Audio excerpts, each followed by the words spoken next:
Assalamualaikum warahmatullahi wabarakatuh.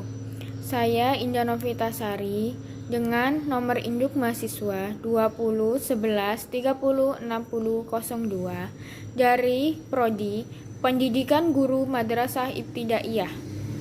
Saya akan menjawab pertanyaan UAS metodologi studi Islam.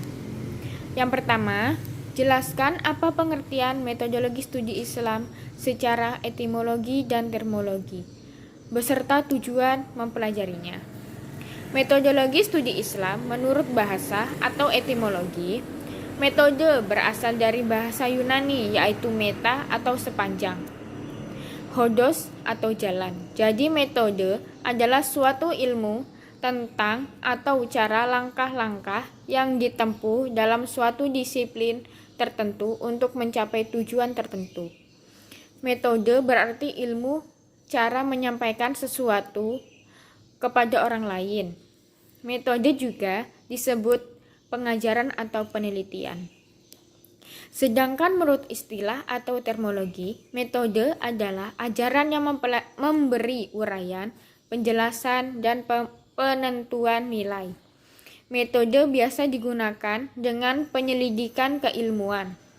Tujuan dari studi Islam ini sendiri adalah untuk mempermudah pemahaman terhadap Islam tidak hanya dalam materi tetapi metode untuk mempelajarinya. Metodologi studi Islam mengarahkan kita pada cara memahami Islam secara metodologis dengan jalan melakukan kajian dan penelitian tentang Islam.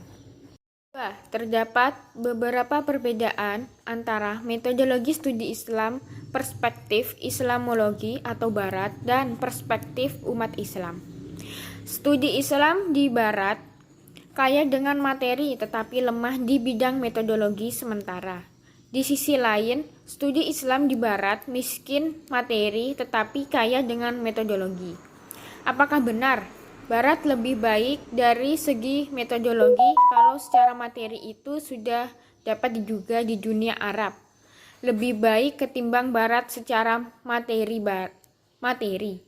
Barat sampai saat ini tidak mampu mengeluarkan sarjana-sarjana yang menguasai bidang-bidang tertentu dari ilmu Islam. Contohnya seperti ahli tafsir, ahli hadis, ahli fikih, ahli bahasa, ahli sejarah, dan sebagainya. 3. Ada 5 pendekatan dalam metodologi studi Islam.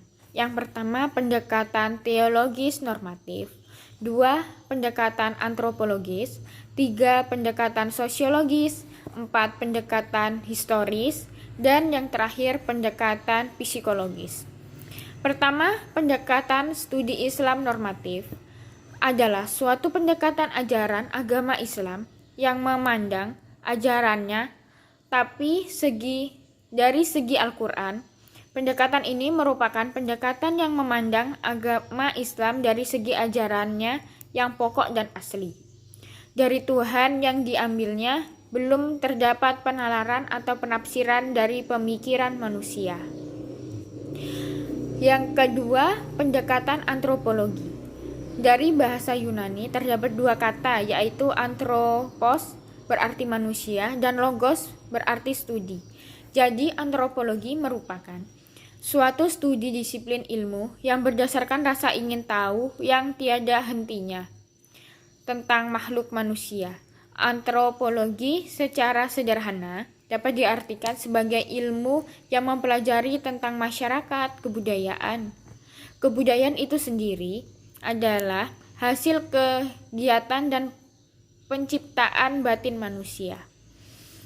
Yang ketiga, pendekatan sosiologis merupakan pendekatan atau suatu metode yang pembahasannya atas suatu objek yang dilandaskan pada masyarakat yang ada pada pembahasan tersebut berdasarkan perkembangan ilmu pengetahuan kontemporer.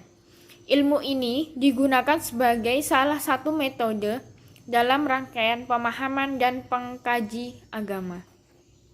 Yang keempat, pendekatan historis merupakan suatu ilmu yang di dalamnya membahas suatu peristiwa masa lampau yang Perhatikan unsur-unsur di mana waktu, objek, latar belakang, dan perilaku.